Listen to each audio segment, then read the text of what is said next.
ನಮಸ್ಕಾರ. ಇಷ್ಟ ತನಕ ನಮ್ಮ ಜಂಟಿ ಕಾರ್ಯದರ್ಶಿಯಾದಂಥ ಜೀವನ್ ಅವರು ಒಂದಷ್ಟು ವಿಚಾರವನ್ನು ಹೇಳಿದ್ದಾರೆ. ಈಗ ಎಲ್ರಿಗೂ ಗೊತ್ತಿದೆ, ಕರ್ನಾಟಕದಲ್ಲಿ ಸರ್ಕಾರಿ ಶಾಲೆಗಳು ಭಾಳ ಅಧೋಗತಿಗೆ ತಲುಪಿದ್ದಾವೆ. ಇತ್ತೀಚೆಗೆ ಸರ್ಕಾರ ಒಂದಷ್ಟು ನಾವು ಎಲ್ಲ 8 ಗ್ಯಾರಂಟಿನ ಕೊಡ್ತೀವಿ ಅಂತ ಹೇಳ್ಬಿಟ್ಟು ಸರ್ಕಾರಿ ಶಾಲೆಗಳನ್ನ ಮುಚ್ಚುವಂಥ ರೀತಿಯಲ್ಲಿ ಕೆಲಸ ಮಾಡ್ತಾಯಿದೆ. ಇದು ನಿಲ್ಲಬೇಕು. ಹಾಗೆಯೇ ನಮ್ಮಲ್ಲಿ ದುಡ್ಡಿರೋರಿಗೆ ತರಾವಾರಿ ಯಾವ ಹಂತಕ್ಕೆ ದುಡ್ಡಿದೆ ಅವ್ರಿಗೆ ಅದಕ್ಕಿಂತ ಹೆಚ್ಚಿನ ರೀತಿಯಲ್ಲಿ ಶಿಕ್ಷಣ ಸಿಗುವಂಥ ಒಂದು ವ್ಯವಸ್ಥೆ ಇದೆ. ಇದು ತಪ್ಪಬೇಕು. ಎಲ್ರಿಗೂ ಸಮಾನ ಶಿಕ್ಷಣ ಸಿಗಬೇಕು.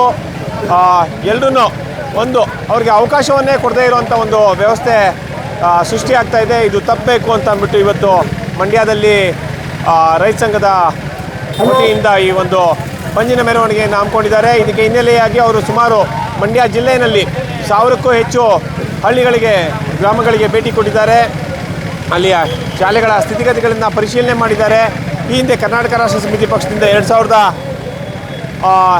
2023ರ ಸಂದರ್ಭದಲ್ಲಿ ನಾವು ಕನ್ನಡ ಶಾಲೆಗಳ ಅಭಿಯಾನವನ್ನು ನಮ್ಮ ಈಗಿನ ಗೌರವಾಧ್ಯಕ್ಷರು ಆಗ ಹಿಂದೆ ಅಧ್ಯಕ್ಷರಾಗಿದ್ದಂಥ ಸಂದರ್ಭದಲ್ಲಿ ರವಿಕೃಷ್ಣ ರೆಡ್ಡಿ ಅವರ ನೇತೃತ್ವದಲ್ಲಿ ಇಡೀ ರಾಜ್ಯದಲ್ಲಿ ಎಲ್ಲ ಜಿಲ್ಲೆಗಳಿಗೂ ಹೋಗಿ ಶಾಲೆಗಳನ್ನು ಸ್ಥಿತಿಗತಿಯನ್ನು ಇದೇ ರೀತಿ ಪರಿಶೀಲನೆ ಮಾಡಿದ್ವಿ.